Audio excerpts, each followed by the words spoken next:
This meeting is being recorded.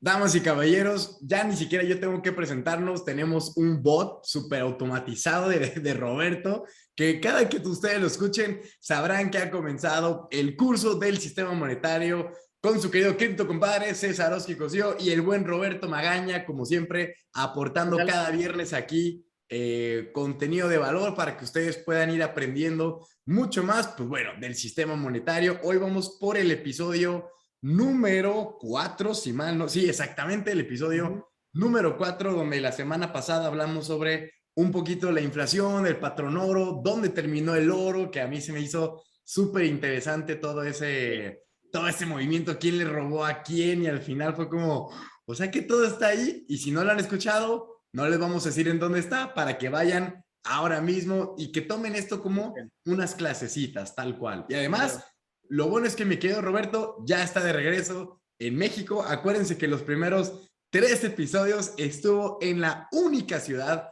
donde Bitcoin es moneda de curso legal, en el mismísimo Salvador. Igual más adelante nos platicará un poquito la visión de cómo ve ese país, ya no solo viéndolo en noticias de que es o no, sino ya él viendo en el día a día el funcionamiento, porque se quedó, creo, un mes más o menos. Pero bueno, eso nos platicarás más adelante. Mi querido Robert, ¿cómo estás?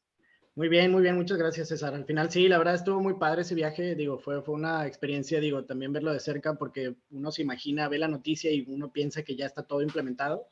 Digo, yo la realidad que vi ahí fue que falta mucha educación, digo, y al final eso es lo que se están enfocando algunos grupos y organizaciones, ¿no?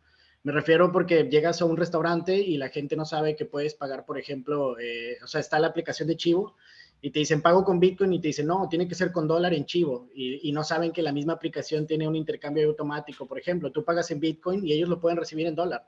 Entonces el negocio no tiene ningún conflicto en esa transacción mientras tú pagues en la misma aplicación, ¿verdad?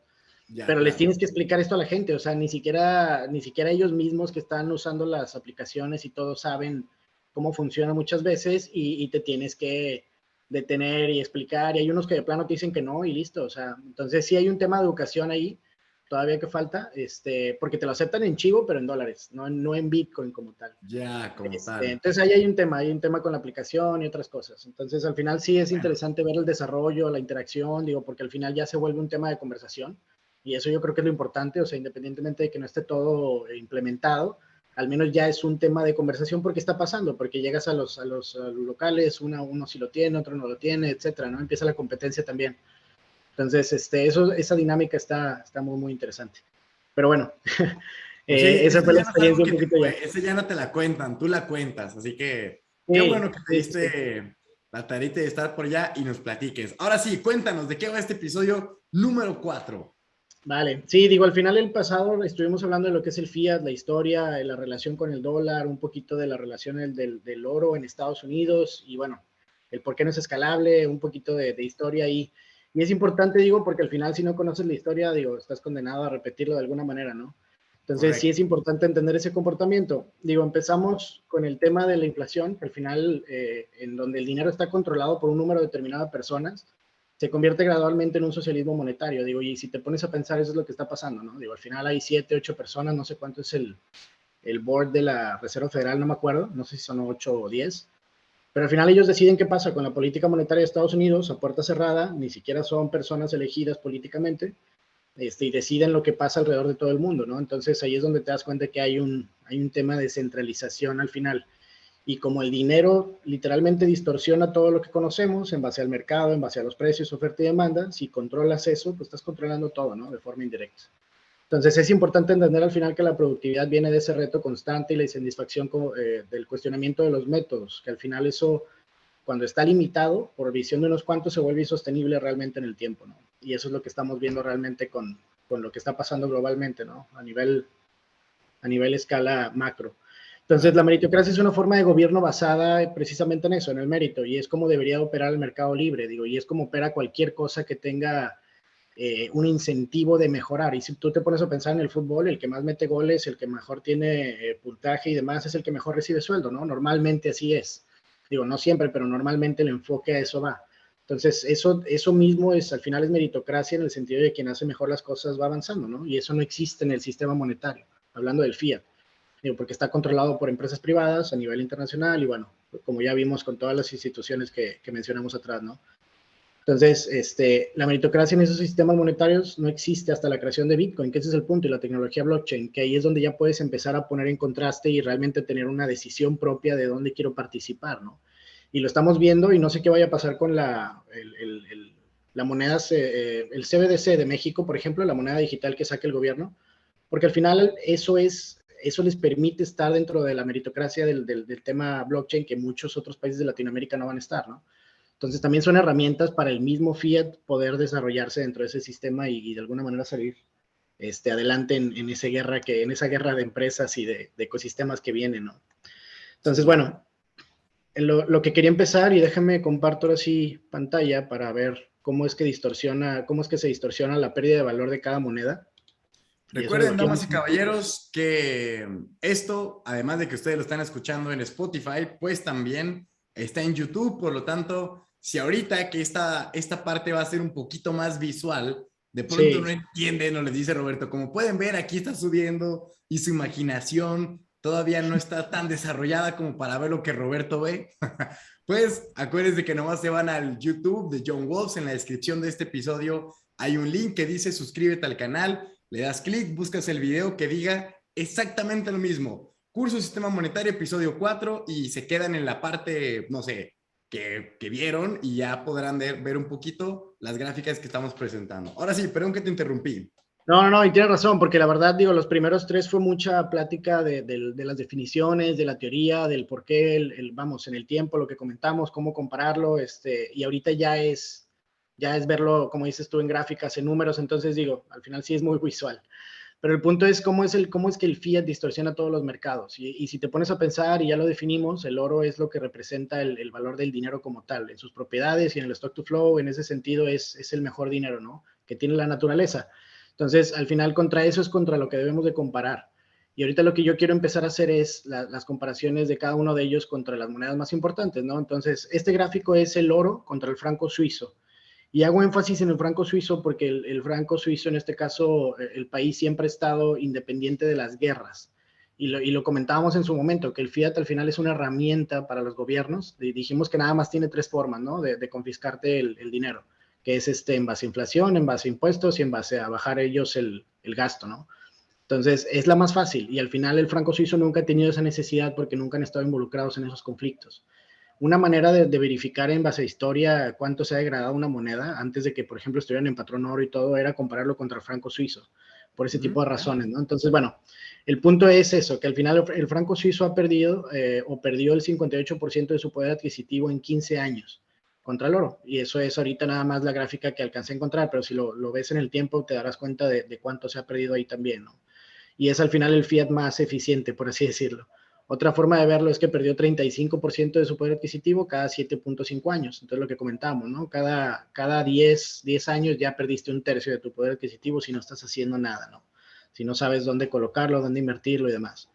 El oro al final ganó 130 de poder adquisitivo en los últimos 15 años y eso es como la comparación ahorita.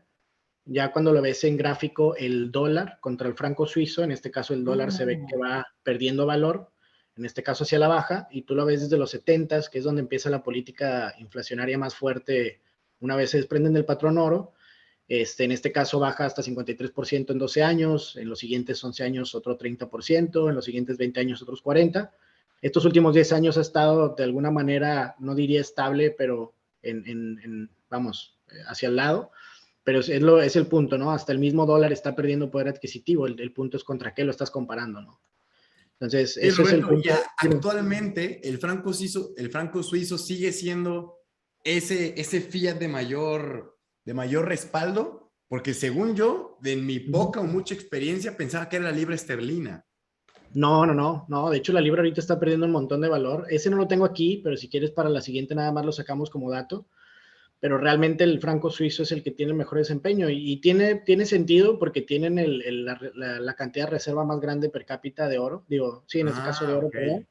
Y aparte, te digo, ellos no tienen la necesidad de imprimir para salvar por X o Y cosa. Digo, no son reserva mundial, no son, vamos, Claro. no cumplen esas funciones que cumplen todos estos otros países. No tienen los commodities como Rusia, en este caso los recursos, o sea, simplemente es una meca de finanzas, ¿no?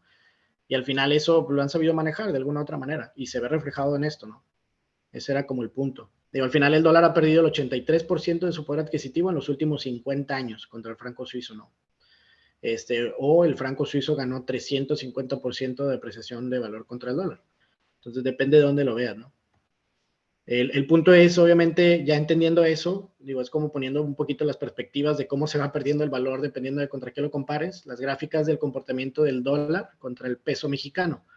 Digo, al final ahí se ve que el peso cada 10 años, cada 15 años ya estás perdiendo un tercio de tu poder adquisitivo más o menos, ¿no? De alguna manera contra el dólar, que al final el dólar contra el franco y el franco contra el oro, pues ha perdido mucho más, ¿no? Ese es el ejemplo. Y digo, viene el caso de cuando estaba Salinas, el 94, y ahí sí fue un tema de un 60% en 3 años, ¿no? Entonces, no es que estemos exentos como país a que de repente la decisión de alguien o de algo, de lo que sea, o algo externo o interno, como lo quieras ver, pero que de alguna manera genere eso, digo, es posible. Entonces, hay que estar preparados de alguna u otra manera también, ¿no? Claro. Y al final es eso, que el peso ha perdido el 83% de su poder adquisitivo contra el dólar en los últimos 30 años. O el dólar ganó 540 de apreciación de valor contra el peso, ahí está mal escrito, contra 28. Digo, en 28 años. Entonces, ese es simplemente comparando el dólar contra el peso. Digo, por ahí está la rubla, por ejemplo. Este es el caso de la rubla. Que en este caso, si te fijas, cada 3 años, cada 5 años al principio perdieron esa cantidad de poder adquisitivo contra el dólar. Hubo una estabilidad muy grande por 11 años y luego a los siguientes 5 años otra vez pierden el 55%. Y últimamente, si te fijas, esa política monetaria que han puesto de aceptar los pagos de los recursos naturales en rubla y eso de alguna manera lo ha apreciado de valor contra el dólar. Entonces, Claro. eso sí es algo que comentar ahorita, ¿no? Pero al final, como historia, siempre está destinado a irse para el otro lado, ¿no? Y ese es el punto del ejercicio. Entonces, al menos en estos últimos 20 años, perdón, 30 o 28, para ser más específicos, ya perdió el 95% de su poder adquisitivo, inclusive de lo que ganó ahorita, ¿no? O el dólar ganó 2.300, que es un montón. Entonces, al final, ya cuando te vas, por ejemplo, en casos más extremos, que aquí estoy poniendo de ejemplo Argentina Madre se santísima. escucha mucho más feo, porque ya cuando lo lees, dices de cuenta, perdiste menos 73% del valor adquisitivo en un año, después otro 75% en los siguientes 14, después 70% en los siguientes 3 años, después 65% en los últimos 3, ¿no? Entonces ahí te das cuenta que hay países en Latinoamérica y así te puedes ir a Venezuela, inclusive Brasil también no está exento de esto, Chile ahorita de hecho le está yendo muy mal, acaba de romper históricos también. Entonces, de alguna manera todos están destinados a eso, porque ninguno reserva mundial como Estados Unidos. Digo, todos los países dependemos en el mercado, ya lo hemos comentado, bueno, en el caso de México, las remesas, cualquier compra de hidrocarburos, todo eso está controlado en dólar, la deuda y demás. Entonces, de alguna manera siempre hay pues sí, un ancla hacia esa moneda y aún así está perdiendo valor contra el franco, ¿no? Entonces ahí es donde te preguntas por qué. Viene relacionado a todo esto, ¿no? A la impresión de dinero, la política monetaria de las reservas, si es oro, si no hay nada, cuánto lo estás inflando, etcétera, etcétera, ¿no? Sí. Y al final es imposible lograr que una nación sea productiva o que piense a largo plazo con esas condiciones económicas. Y ese es el punto de eso. Y lo vimos por eso en el segundo episodio de la gratificación retrasada o de la preferencia temporal, ¿no? Digo, en estos casos, en estas condiciones, pues tu preferencia temporal va a ser muy alta. O sea, que quieres todo a corto plazo. Porque el dinero se te está esfumando, literalmente, y lo estás viendo. De alguna manera, mucha gente, y bueno, lo había comentado con varios amigos, el tema de cómo la gente está frustrada y es un tema que vemos, digo, muchas personas todavía tienen que apoyarse o vivir juntos, roomies, vivir con la familia, apoyarse de alguna manera y todos frustrados y no saben por qué y los empleos no alcanzan y esto y es por eso, o sea, es por el valor que se está perdiendo de forma exponencial en el tiempo, ¿no? Entonces, ese típico comentario de los papás de que yo a tu edad, ya a los 20, 25, ya tenía familia, una casa, no sé qué, y todo, dices, oye, ¿cómo? O sea, Claro. ¿en qué condiciones, no? Y viene mucho relacionado a esto. Entonces, sí hay mucha frustración, eso es a lo que quiero llegar de la sociedad, y eso en México es un caso, y en Argentina, imagínate, como lo estamos viendo, que al final, vamos, frustra y genera esas condiciones que en algún momento, si son muy, muy drásticas, pues es lo que pasaría con Alemania o con algo, ¿no? Algún movimiento radical, porque realmente estás jugando ya con la vida de las personas, ¿no? Y al final otra vez pongo esta misma gráfica que la vimos, que es otra vez la respuesta de cada cuando perdemos el 70% del poder adquisitivo, y ahí viene ya el resumen a un lado, que dice China en 38 años, India en 32, México en 28, Rusia en 24, Indonesia en 24, o sea, eso es lo último, ¿no? Colombia en 24, y bueno, digo, ahí desde los 14 años ya lo había perdido, pero estuvo como lateral en todo ese tiempo. Chile en 23, África del Sur en 12, Brasil en 11, y ahí te vas para abajo, ¿no? Argentina en 4, etcétera, etcétera. Entonces sí es algo que pase comúnmente. Por eso hay que entenderlo, ¿no? Digo, de alguna manera nos están robando ese poder adquisitivo y no sabemos por dónde viene y si no te sabes posicionar o sabes verlo, pues de alguna manera sí te va a afectar directamente, ¿no? Y bueno, Joder, el punto es, esa. ¿mandé? No, qué increíble está esa. Digo, ya les spoileé un poquito. Sí, al final era, digo, dar un poquito la lógica y la relación y las definiciones y todo para entender de dónde viene y por qué, y vamos, pensamos que no lo estamos viviendo, pero todo lo estamos viviendo, ¿no? Entonces, gráficas del comportamiento de Bitcoin dólar, al final en los últimos 12 años, que es más o menos donde está en el mercado, ahí empieza en $2, digo, estuvo abajo vamos, estuvo en centavos, pero esa gráfica ahí empieza. Y el punto es que al final es lo mismo, ¿no? Digo, ya cuando comparas Bitcoin contra, en este caso, el dólar, que al final es el fiat de reserva, en los últimos 11 años ha ganado el 21% anualizado, ¿no? Anual, que en este caso es 655,000. Digo, si lo mides desde, desde tiempo atrás, desde el 2010 que salió, pues es muchísimo más, ¿no? Estás hablando ya arriba de 1000%, digo, de 1,000,000%. Y el Sí. dólar en este caso ha perdido su poder adquisitivo cada 4 años contra Bitcoin. O sea, en los primeros 4 años 98%, en los siguientes 4 años 92%. En este año, a pesar de que se desplomó, como dicen las noticias, Bitcoin y todo, el dólar ha perdido el 60% de su poder adquisitivo contra Bitcoin, ¿no? Aún en el precio de 20, y si bajara a 10 sería lo mismo, todavía estaría arriba, ¿no? Entonces, esa es la forma realmente de verlo como, como debería de ser, ¿no? Digo, al final mucha gente también se pregunta eso y es una plática que es muy común, el tema de que Bitcoin no es un resguardo contra la inflación, pero yo diría que es un resguardo contra la inflación monetaria. O sea, una vez, digo, y lo vamos a ver un poquito más adelante, pero una vez Estados Unidos empieza a imprimir dinero, eso ya es muy tarde. O sea, si tú compraste Bitcoin después de eso, literalmente ya estás comprando, es como si compras el seguro de la casa ya después de que se quemó, ¿no? O sea, realmente un seguro lo tienes que comprar antes de que la situación pase, ¿no? Y eso es lo que la gente luego no termina de entender. Digo, cuando el precio de Bitcoin llega a 60, 70 y se desploma, dicen, pues oye, ¿de qué me estás hablando? Esto no es una reserva contra inflación. Sí, pues ya la compraste ya que la casa está quemada. O sea, digo, al final, y eso viene de no entender la política monetaria de lo que estamos hablando, ¿no? De cuándo se imprime el dinero y cuándo empiezan a pasar todas estas cosas. Y bueno, al final, ese es el ejercicio, digo, ahorita comparándolo, obviamente el dólar ya perdió totalmente su poder adquisitivo hasta ahora, digo, cada vez pudiera ir siendo menos, pero si te fijas, comparándolo contra el franco suizo, igual va a ser un tema de 30, 40, cada 10, 7 años, ¿no? Una cosa así.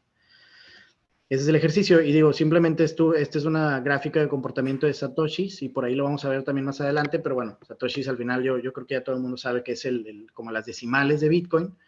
En este caso 100,000 es lo que está haciendo, o 100 millones, perdón, es lo que hace un Bitcoin.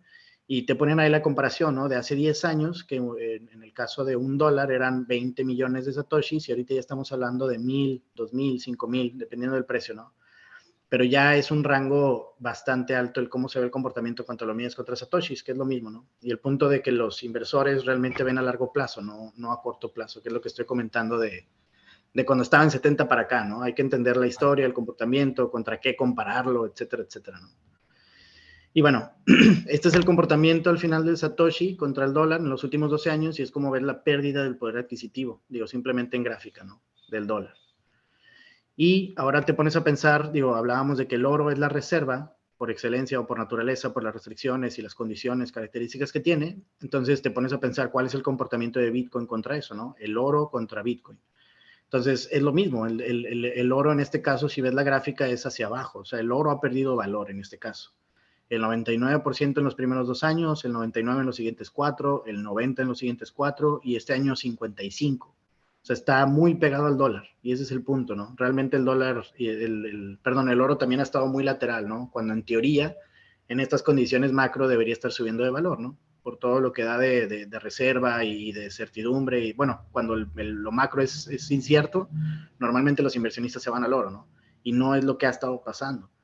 Entonces ahí es donde te preguntas para dónde se está yendo el dinero o qué es lo que está sucediendo, ¿no? O qué es lo que va a suceder, porque eso también es lo interesante con todo lo que viene hacia adelante. Pero el punto es que cuando comparas Bitcoin, no nada más contra el dólar, contra el oro, pues es lo mismo, ¿no? El poder adquisitivo ha sido tremendo. Digo, y en este caso pongo 160,000% de poder adquisitivo contra el oro en los últimos 10 años. Y en este caso el oro, o en el dólar, perdón, perdió el 99% de su poder adquisitivo contra BTC, ¿no? Pero bueno, ese es el punto de esto. No sé si hay algún comentario. Oh, bien. Digo, los Está últimos, de súper todos sencillo modos, ¿sí me comparar escuchas, eso, César? comparar. Sí, sí, sí, sí. Ah, ahí está, ahí, ¿verdad? Ya, Sí. perdón. No, que te digo que realmente está bien, está súper sencillo comparar. Realmente, o sea, lo divertido es como ahora pensar en la escala de decir, oye, si mi moneda nacional mexicana, peso colombiano, chileno, argentino, de cualquier otro país, ha perdido un 20, 30%, 50, 60 contra el dólar, y luego tú te pones a ver lo que el dólar ha perdido contra Bitcoin, tú dices, puta, o sea, ya mejor ni veo la precisión de Bitcoin con mi peso porque entonces estamos muy por debajo. Sí, sí, sí, sí. Y aquí la pregunta entonces sería, ¿en qué moneda nos refugiamos? Digo, y esa es yo creo la respuesta. Digo, como fiat, el tema es que como reserva el dólar tiene todavía ese puesto. Digo, cuando todo cae, todos se van al dólar. Todos venden y sacan su inversión de riesgo de lo que sea y se van al dólar, ¿no? Eso Y es es porque es cierto. la reserva. Digo, al final sigue siendo la reserva. A pesar de que todo está cayendo y el sistema se les está desmoronando, sigue siendo la reserva. Entonces, hay que también entenderlo por ese lado. Pero digo, como poder adquisitivo, el franco suizo, si tuvieras acceso, porque digo, realmente no es algo normal o común, pues sería la moneda fiat que menos pierde poder adquisitivo en el tiempo, ¿no? Por definición, como fiat. Este, Vamos, si hubiera algún servicio de renta fija en franco suizo, yo creo que sería wow. El Así mejor, de que, claro. sí, sí, sí. Pero no es el caso. Digo, al final Va. lo que uno pudiera llegar a conseguir es lo del oro, digo, lo del dólar. Entonces, bueno, ya por último, a ver si puedo compartir. Te damos el permiso y el derecho de compartir todo el conocimiento que quieras. Ajá. A ver, un segundo.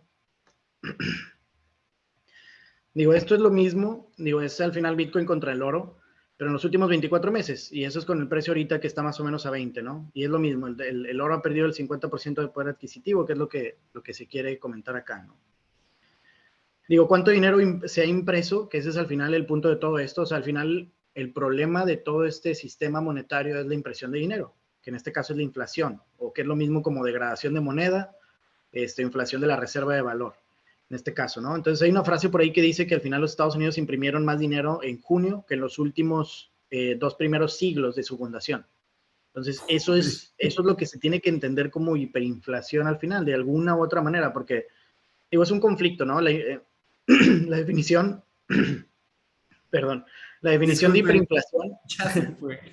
ya se fue, ya se fue, ya se fue. No, el punto es eso, que el problema es la definición de hiperinflación, al final, es que debe de subir, o debe de haber una inflación del 50% cada año.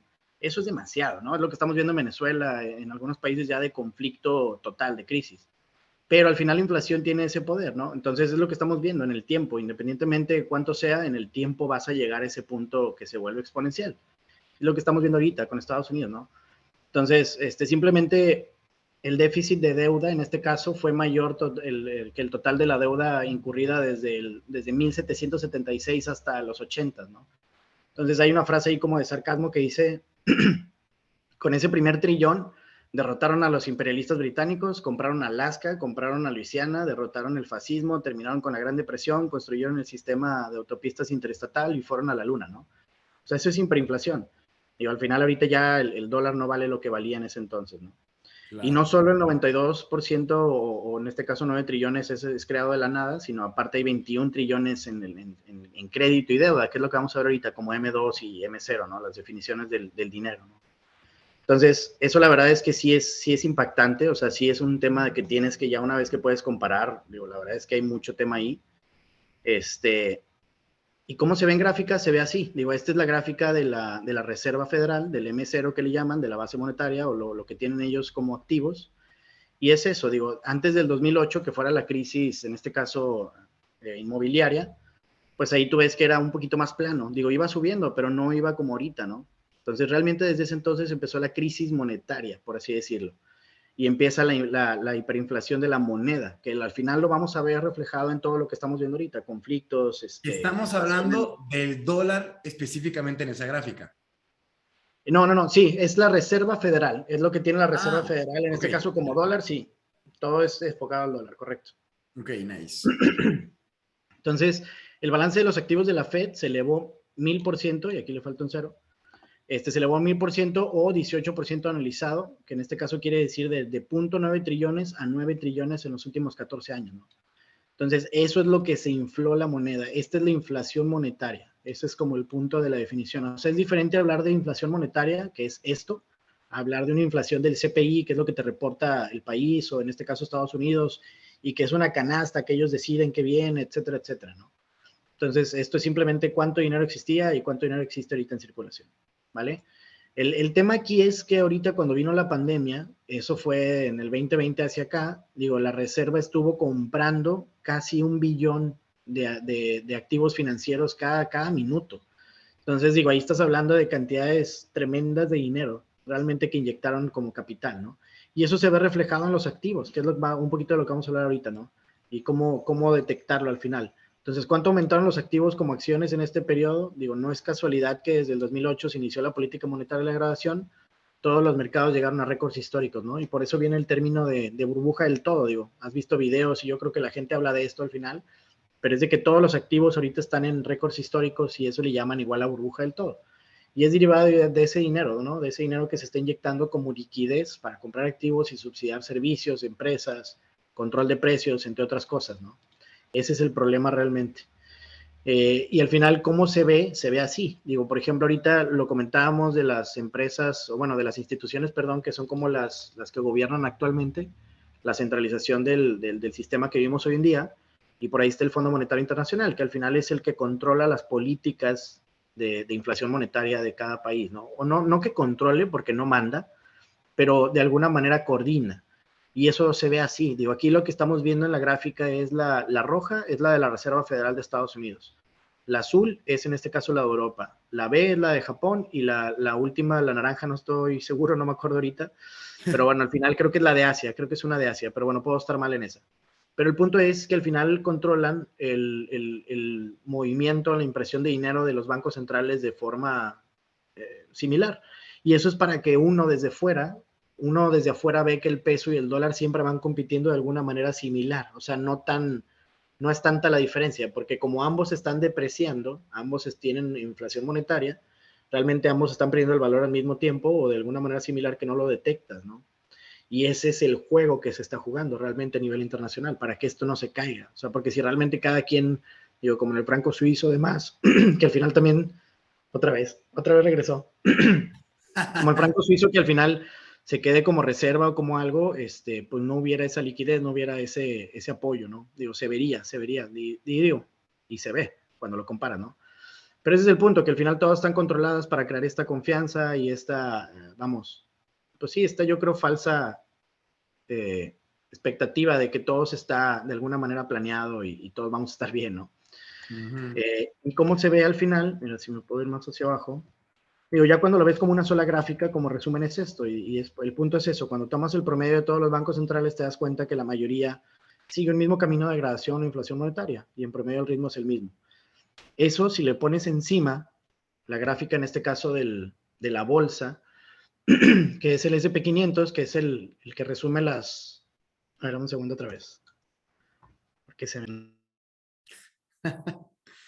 Pausa comercial, damas y caballeros, es parte de.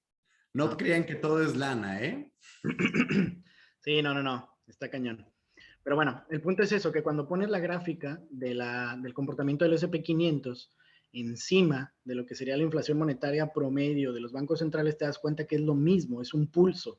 O sea, es un pulso de volatilidad que va siguiendo ese mismo impresión de dinero, ¿no? Claro, Entonces, claro. esa es como la conclusión de todo esto, que al final el fiat distorsiona, y bueno, pongo ahí que cuando comparas el incremento de activos de los bancos centrales contra la volatilidad de los valores, te das cuenta que el dinero se está inyectando y llegando a los mercados en la misma proporción, ¿no?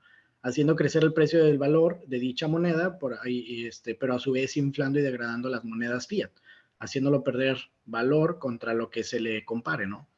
Por ende, se refleja en el incremento de precios de los activos, y para las personas con activos es bueno, porque su valor al final sube sin hacer nada, pero las personas que no tienen activos, esto cada vez es más difícil poder participar en este juego, ¿no? Que estamos jugando al final. Entonces, ese es el problema de todo esto. Mientras uno no entiende qué está pasando, realmente el juego se vuelve más difícil, y por eso comentábamos ahorita del tema de alguien a los 30, es mucho más complicado ahorita comprar una casa que hace 40, 50 años, y es por razones de las políticas monetarias que se están incrementando, se están implementando, perdón, detrás, ¿no? Y eso afecta a los empleos, y afecta a los trabajos, y afecta a todo.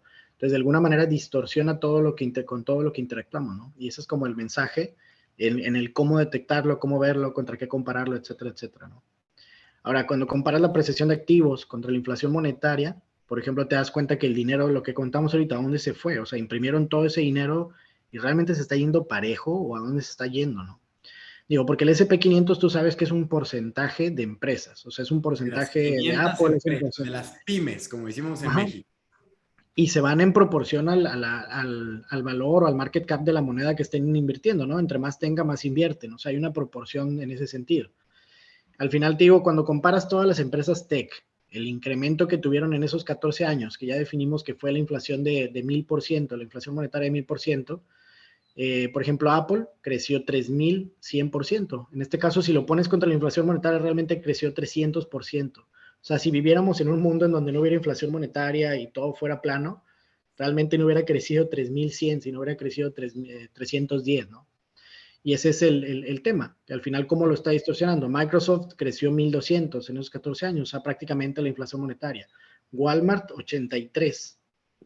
O sea, y es donde te das cuenta que realmente no creció a la par de la inflación monetaria, realmente está subsidiada por el sistema para poder operar en cuanto a préstamos, lo que tienen de facilidades y otras cosas con el poder que tiene, ¿no? Entonces, ahí es el tema de que, o el por qué estas empresas tech crecen tanto, no es que estén creciendo de más, van creciendo al ritmo de la inflación monetaria, los que se están quedando atrás son los demás, ¿no? Claro. Y ese es como el comentario. Igual acá Amazon, por ejemplo, Amazon sí fue un monstruo, o sea, estás hablando de 7350%. O si fuera en valor real o en valor, ya quitando la inflación monetaria, pues estás hablando de 735, es mucho. Digo, en Berkshire, por ejemplo, que es como la empresa más grande en este caso de Warren Buffett, y todo lo que eso respalda, y que el mejor inversionista del mundo y bla, bla, bla, pues estás hablando de 375% en ese periodo, ¿no? Entonces, realmente ni siquiera llegó a la inflación monetaria. Entonces, ahí es donde te digo, hay que saber contra qué comparar, ¿no? Johnson Johnson, pues bueno, mucho menos. Al final, todas las empresas tradicionales no llegan a la inflación monetaria. Básicamente, de alguna u otra manera, están subsidiadas por el sistema. Y las únicas que sí son las de tecnología, ¿no? Y tiene una razón, son exponenciales también en su implementación, al mismo ritmo que la inflación monetaria. Entonces, el oro igual, cuando lo comparas, el oro realmente nada más ganó 190% en esos 14 años. O sea, también está muy por debajo de la inflación monetaria. Bitcoin, en este caso fue, te digo, 1.300.000, pero bueno, si te vas a 11 años es 925.000, si te vas a 10 es 445, y así te va, ¿no? Y al final realmente siguen siendo números muy grandes, es a lo que quiero llegar. Y ese es como el punto. Digo, el problema también, y lo vamos a ver en su momento, es el tema de que al final sabemos que el sistema o el sistema monetario funciona en base a la banca de reserva fraccional. ¿Y eso qué es? Digo, lo hemos comentado en su momento, pero es el tema de que tú depositas tu dinero en el banco y ellos utilizan una parte, una porción, un porcentaje para préstamos. Y eso también cómo se puede ver, digo, a nivel nacional o a nivel escala de cada empresa, pues bueno, obviamente nada más ellos saben, pero eso a nivel economía macro se ve como M0, M1 y M2. Entonces el M0, aquí como lo estamos viendo, es la reserva de dinero. Si yo deposité 10 pesos y el banco se queda con 5 y presta 5, la reserva son 5. Y lo que prestó como crédito son 5, entonces ahora hay en circulación 15. Entonces ese es como el juego que se hace, ¿no? Y al final lo hacen con cada uno de ellos, digo, y lo pueden hacer a diferentes proporciones, ahí ya depende de la forma de administrarse.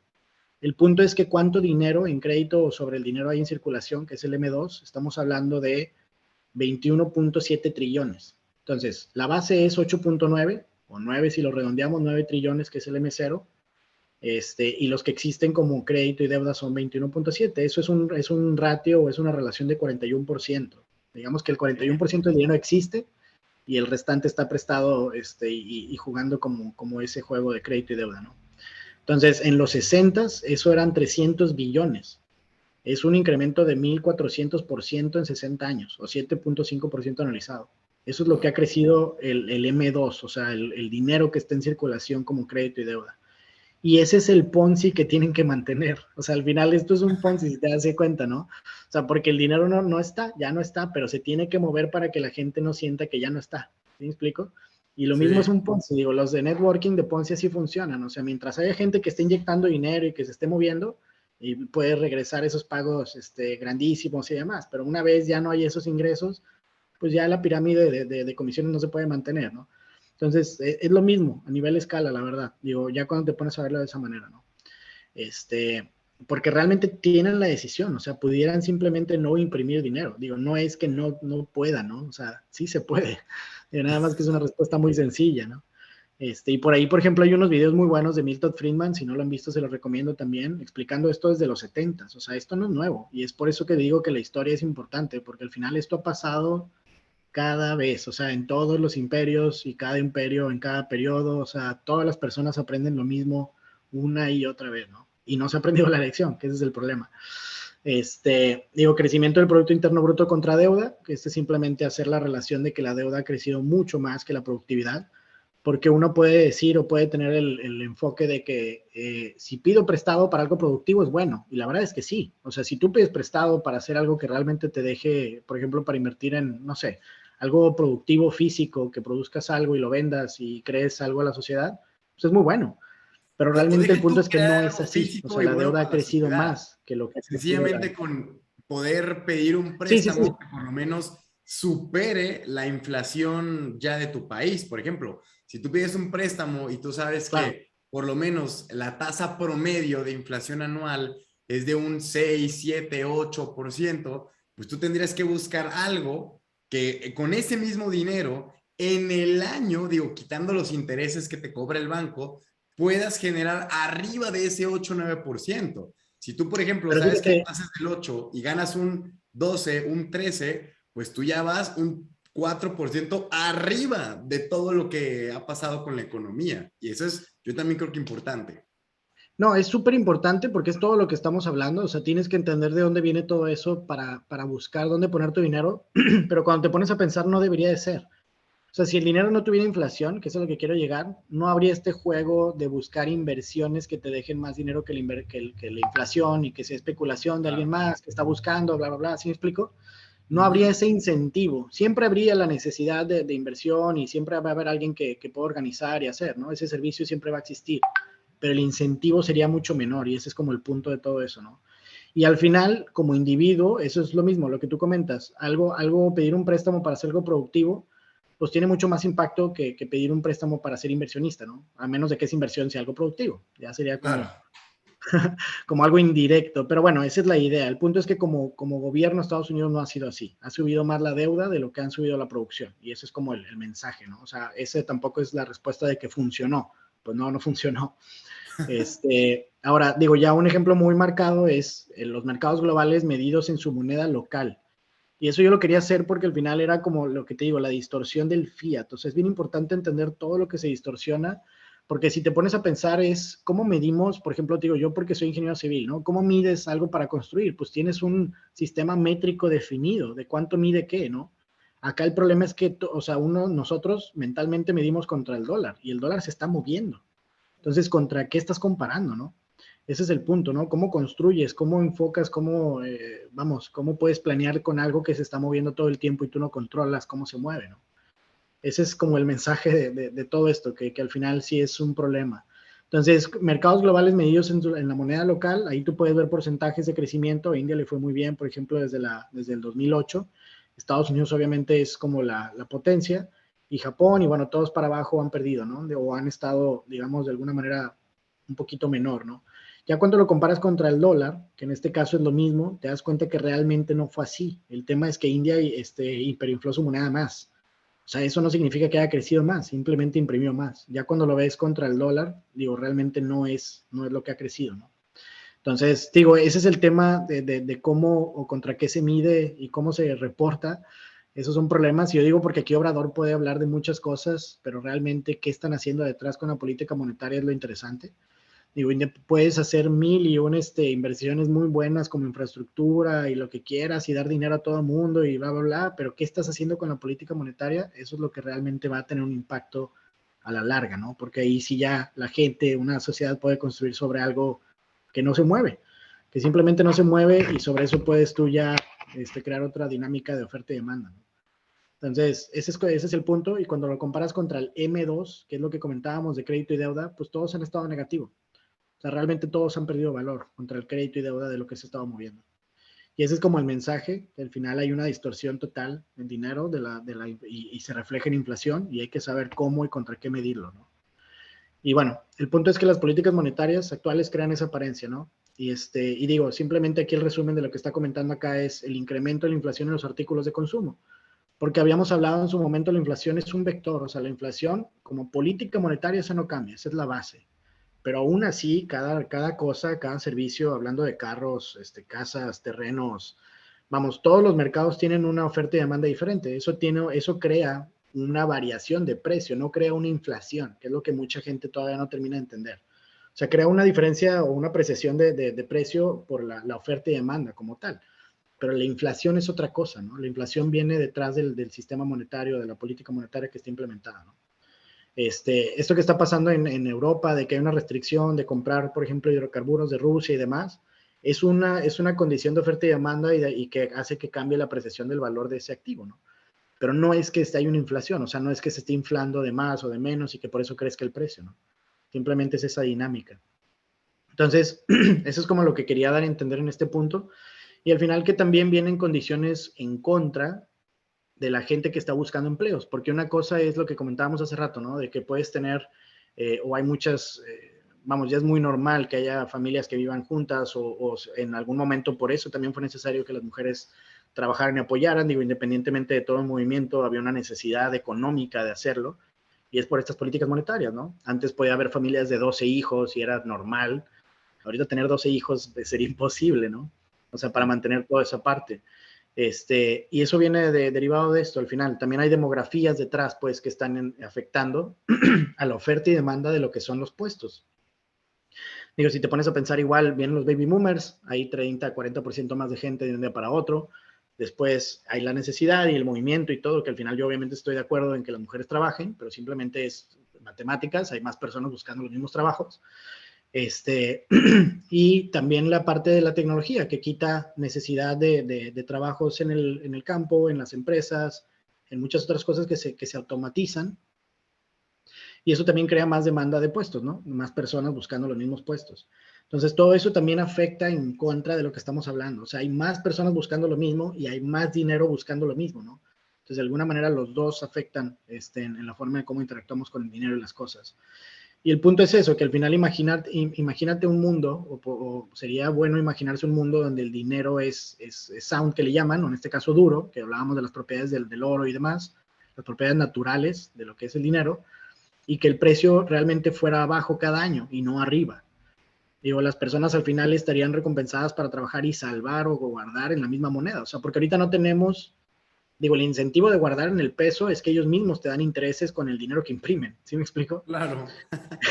Ese no es un incentivo real. O sea, un incentivo real sería que por definición la reserva subiera mientras la productividad subiera, que es lo lógico, ¿no? O sea, si una moneda fuera finita, una política monetaria, la productividad en sí, lo que verías por fuera sería que los precios irían bajando, no subiendo, ¿no? Digo, igual habría dinámicas de oferta y demanda, igual habría cosas, o sea, no es que eso ya solucione todo, porque no lo soluciona, simplemente da una base para que se pueda construir algo que no esté variando en el tiempo, ¿no? Y que la gente pueda confiar en él. Entonces, digo, eso es como el punto de todo esto, entender que el dinero en su historia, qué le da su valor, cómo se controla, y de otra manera estamos destinados básicamente a las decisiones de otras personas, ¿no? Que comúnmente son malas o interesadas y en todo eso lleva a la pérdida del poder adquisitivo en el tiempo. Entonces, al no entender completamente esos conceptos, seguramente te están robando, drenando la energía y tiempo de forma exponencial, porque esto, pues lo decíamos, es exponencial, ¿no? Nunca va lineal, ¿no? Ni va para abajo. Entonces, cada vez es más difícil iniciar o llegar a una meta, y es por esto. Entre más tiempo nos tardemos en entender de dónde vienen todas estas definiciones, qué le da su valor y demás, pues bueno, es más complicado, ¿no?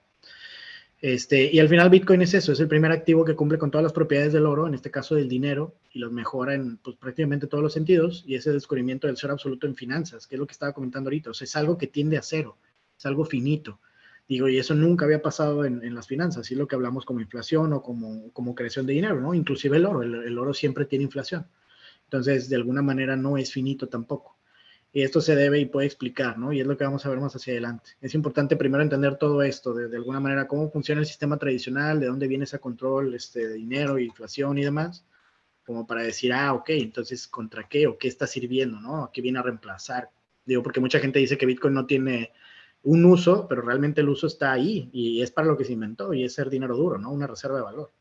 Y se Claro, puede comparar, ¿no? Eso totalmente. es, eso es, César. Oye, súper bien. Ahora, yo tengo una pregunta que igual no sé si más adelante se responda, pero con todo el cagadero que obviamente tú ya dices, oye, intentaron hacer esto y no funcionó y cada vez los intereses suben, o sea, llegó un punto en el que todos los Ponzis colapsan, deja de entrar dinero y la pirámide cae. Entonces aquí la pregunta sería, o una de dos, ¿cuál podría ser el detonante para que esto colapse? O la otra, ¿cuál sería la solución para por lo menos mantener esto y que sea, o sea, que no pase una tragedia, vaya? Yo creo que la pieza ya cayó y fue cuando Rusia definitivamente hizo ver que el papel no es tan poderoso como los recursos realmente. O sea, y lo vemos en la moneda y es lo que estábamos hablando ahorita y todo. O sea, realmente yo creo que ahí es donde se empieza a perder o a la inercia y demás. Cuando ya la gente ve, y me refiero a nivel mundial, porque realmente Estados Unidos tiene una posición privilegiada. Ellos pueden imprimir dinero y comprar recursos por fuera y se los tienen que aceptar. Y los otros países no. O sea, no puedes imprimir pesos y comprar dólares. Digo, y comprar petróleo, por ejemplo, nada más así. O sea, digo, al final viene diferente, ¿no? Tienes que obviamente convertir a dólar y jugar el juego del dólar, pues. Mm. Entonces, ese es el problema, que al final ahí terminas creando dólar, no el peso como tal. Entonces, vas perdiendo. Pero bueno, el punto es que viene desde ahí, viene desde ese control. Entonces, yo creo que ahí es donde se empieza a desprender todo, ¿no? Digo, soluciones realmente, la solución es no imprimir dinero. El problema es que esto se vuelve, digo, como un tema de adicción, ¿no? Al final, al principio, si dejas de tomar, digo, vas a sentir mal y vas a tener el craving que le llaman y esto y el otro, pero después ya te vas a dar cuenta que no había problema, ¿no? Eso es lo mismo con imprimir dinero, o sea, si es lo que está pasando ahorita, ¿no? No van a imprimir dinero, van a crear una recesión y después van a volver a empezar a imprimir. Ya una vez que pagaste el precio de dejar de tomar y de dejar de esto y todo, vuelves a volver a tomar y ese es el problema, ¿no? Eso es lo que pasa. Digo, realmente sería eso, nada más no imprimir dinero y ya, controlarlo de otra manera. Digo, el problema, y lo vimos, es que ya imprimieron mucho más de lo que pudieron generar como productividad. Entonces, ya no tienes una forma de cerrar ese gap como tal, ¿no? Tienes que seguir el mismo juego. Y ahí es donde entro con el tema de la IMF. O sea, la IMF controla todas estas políticas monetarias para que todos se impriman de la misma manera y la persona común no lo detecta como fiat. Lo detectas como incremento de precio en activos, ¿no?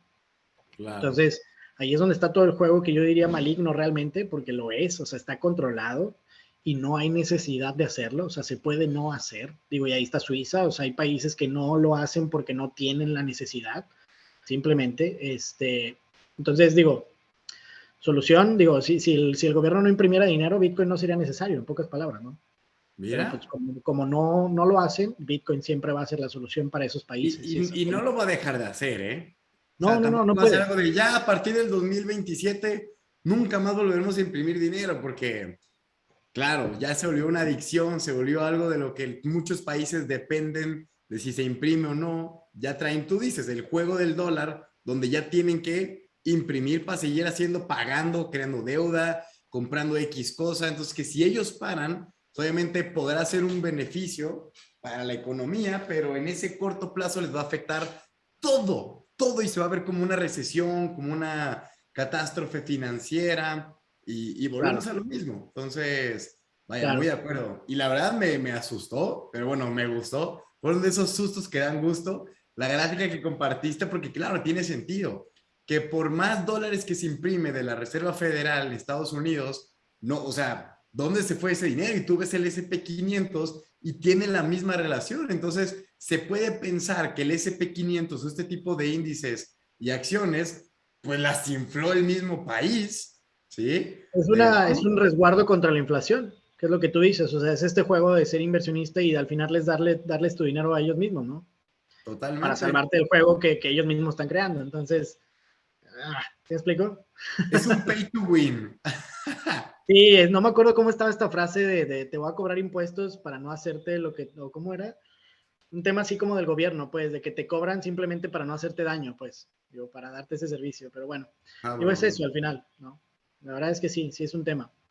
Entonces, no sé cómo voy a terminar, obviamente. El tema geopolítico es donde yo creo que está interesante, porque ahorita ya no vamos a hablar de una centralización otra vez, o sea, ya vamos a hablar de diferentes grupos en el mundo que controlan sus economías, sus comercios y todo.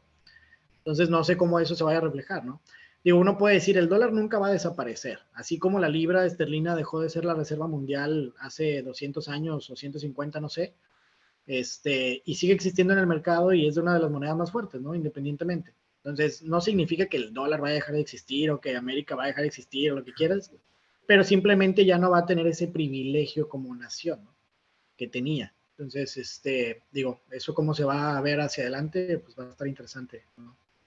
Totalmente. Joder, ¿eh? Pues sí, hombre, muchísimas gracias, mi querido Roberto, por estar un viernes más aquí en Curso de Sistema Monetario. Y pues nada, no olviden suscribirse al canal de YouTube y si están en Spotify, dejarle 5 estrellitas a este podcast para que siga creciendo en los ratings. Compártalo con un montón de amigos para que esto sigan aprendiendo mucho más de las bases de un sistema financiero tradicional que, como ustedes saben, no está en su mejor punto, pero tampoco está en el punto de la debacle donde ya nos vamos a ir a recesiones nunca antes. No, no, tampoco, ¿sí? Pero por lo menos es bueno entender, estudiarlo para saber, hombre, por qué suben las cosas. Digo, uno puede decir, el SP subió porque son buenas las empresas, se desempeñaron bien, pero uno se pone a ver esto y dice, no, mi amigo, el desempeño vino por la impresión, creación de deuda, que estos prestaron ese dinero creado de la nada a esas empresas para que sigan creciendo, se movió, o sea, lo que decía Roberto, se sigue jugando el juego del dólar, el cual si no eres parte, pues te quedas atrás y pierdes valor. Y si te montas, pues tampoco es como que le ganes mucho porque es el mismo dinero, pero tal cual como un Ponzi, vaya. Así que Tristemente lo tenemos que jugar, digo, y tristemente tenemos, o yo, por ejemplo, que estoy metido en todo eso, tengo que poner atención en lo que dicen estas 8 personas, que hablamos de la Reserva Federal, y al final no te puedes pensar en algo más centralizado que eso, ¿no? De qué van a decir ellos o qué van a hacer y qué va a pasar con todo el mundo, digo, no tiene sentido, ¿no? Pero así estamos, ese es el juego, entonces hay que entenderlo, hay que saber cómo se juega el eso. fútbol para jugarlo, ¿no? Al final. Eso, exactamente. Y para eso lo estamos preparando, para entender el juego y que ustedes puedan aplicar sus reglas. Si tienen hacks, pues bueno, pero ya entendiendo las reglas básicas. Así que no olviden suscribirse, estar súper atentos y nos veremos el siguiente viernes con Roberto, con su Cesarowski y además con la Jarvis, Alexa, Siri, no sé, lo que nos da intro a todos los programas. Pero bueno, como siempre les digo, este es Roberto junto con Cesarowski y les mandamos un cripto abrazo. Cuídense mucho y Bye disfruten bye. el fin de semana. Chao. Bye.